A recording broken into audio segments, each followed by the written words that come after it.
And are you refreshed? Yes. Good. We've got something already right here.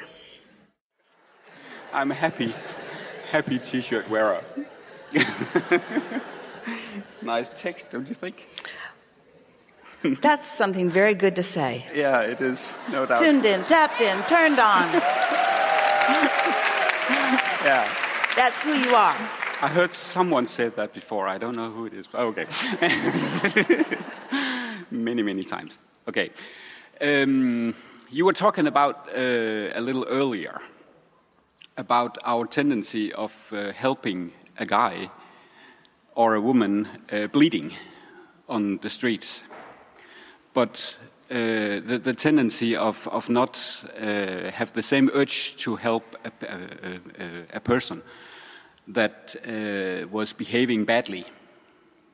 If we were about to do, if we would help the guy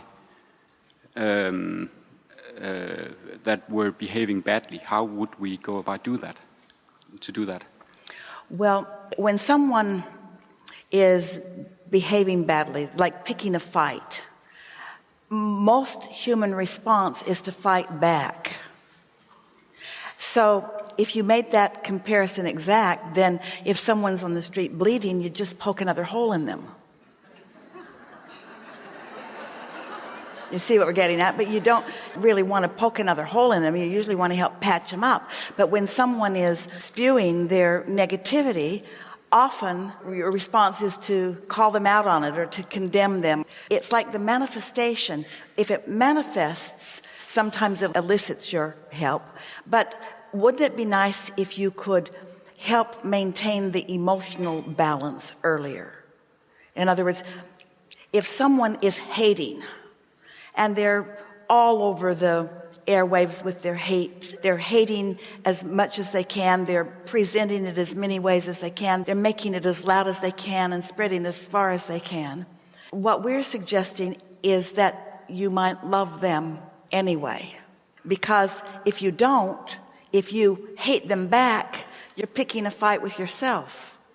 Even though, that feels so irrational to the human mind, doesn't it? Because when they behave that way, they sort of deserve getting more of it. It's hard not to hate someone back, especially if you feel threatened by whatever it is that they're doing.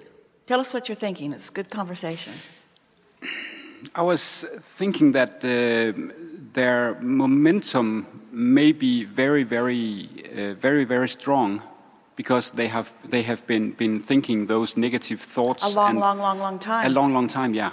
Of course, the way to go around it, I know, is of course not to stand in the way of them, because it's like a huge train going very fast. The first thing that happens when you decide that you're not going to push against them is that you begin the process of slowing your train.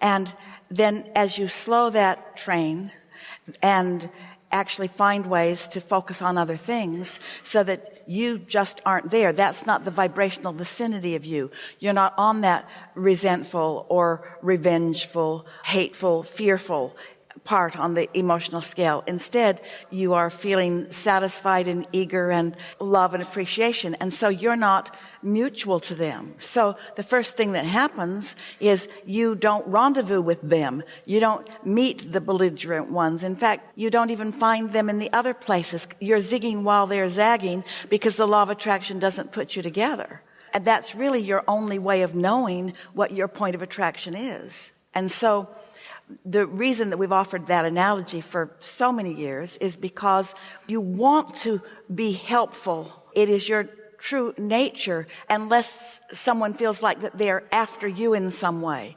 And we want to get to this very important point. Whenever you feel negative emotion, we're just going to stay here for a minute and really get this to you in a way that you can really feel it. When you feel negative emotion, no matter how much of us or anyone else you've been listening to, that negative emotion feels really off. At every level of your being, there is an awareness that something is out of whack here. Negative emotion just feels off. And when you feel it, if you understood that you could do something about it without somebody else needing to be different, then they wouldn't threaten you. In other words, what we are submitting here is that people, in their disconnection from source energy, as you rendezvous with them because of the attention that you've been giving, as it therefore causes you to disconnect, that's really too strong a word, but to pinch off your alignment with your own source energy, that is the biggest feeling of threat or vulnerability or fear to you.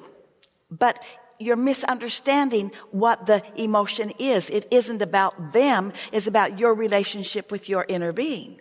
And so once you get that in alignment and you are able to do something about your relationship with your inner being, then they don't threaten you. And when they don't threaten you, you don't push against them. And when you don't push against them, you give it less airtime. And as you give it less airtime, then you are not part of the creation of that. And when more and more of you are not part of the creation of that, then more and more of you are living happily ever after. In other words, the better it gets, the better it gets, the better it gets, the better it gets. We know that this feels a little contradictory as we really have been reaching for the understanding about being more comparative and aware of your own emotion in relationship to your vibration of your inner being.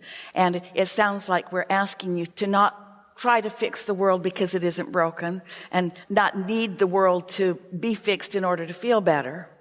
But one thing does perpetuate the other. There's a bigger flaw in the approach that humans make that we can articulate here. Most people do not understand that everybody doesn't have to figure it out in order for your world to be wonderful. There are enough of you who can find alignment, and the cooperative components of those who have found alignment are numerous enough that those who find it really could live happily ever after.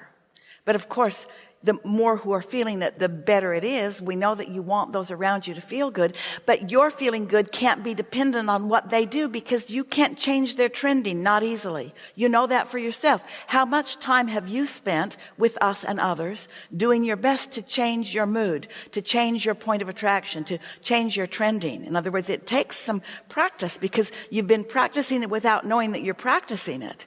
So the fundamentals that we really want you to understand is that law of attraction is a real thing and it's responding to you all the time. And if you're paying attention to its response, then it's not getting very far from what feels good to you. But if you're not paying attention, it can get very far from you. And then what happens with humans so much is that they don't take the responsibility upon themselves. They assign it to others. You need to be better so that I can feel better. Parents say it to their children. You're driving me crazy. Teachers say it to their students. You're the reason I don't want to come to work. And the student says, I'm happy here. I know I'm disobedient, but my inner being made me do it. I'm just following my bliss. So what you're saying is if you change the energy within you, you will not be able to rendezvous with the people. It's always mutual. That is, you get what you think about whether you want it or not. So as we've been talking about the whole world that is your palette that you can paint from or your buffet that you can eat from, every person is like that buffet. Every person who may be your point of focus has things that you could focus upon and line up with your inner being and things that you could focus upon and depart from your inner being. And so once you understand that and you make it be your job how you feel instead of somebody else's job, now you're truly free. You're free of resistance. You're free of being blindsided. In other words, there's nothing wrong with negative emotion as long as you know that it's self-inflicted. There's nothing wrong with creating something that you don't want as long as you know that you did it. But as long as you're assigning it to somebody else, then you're powerless. You see. Without saying it's your fault, it's my own fault, because that is a negative way of approaching it. We want you to accept that it's your point of attraction, but not in a blameful way. This is how I figure things out. This is how I know what I do want. Seemed like a good idea at the time. Now I want something that's different. Life is causing you to constantly evolve. It's an interesting thing because you were born ravenous to expand and evolve. And yet, as you are here, you think you want the comfort of sameness. But the comfort of sameness just makes you crazy Because the other part of you, the non-physical part of you, is calling you into the newness that life has exposed you to, you see. Did we get to the nut you were reaching for there? I think so, yeah. Enough? I think so.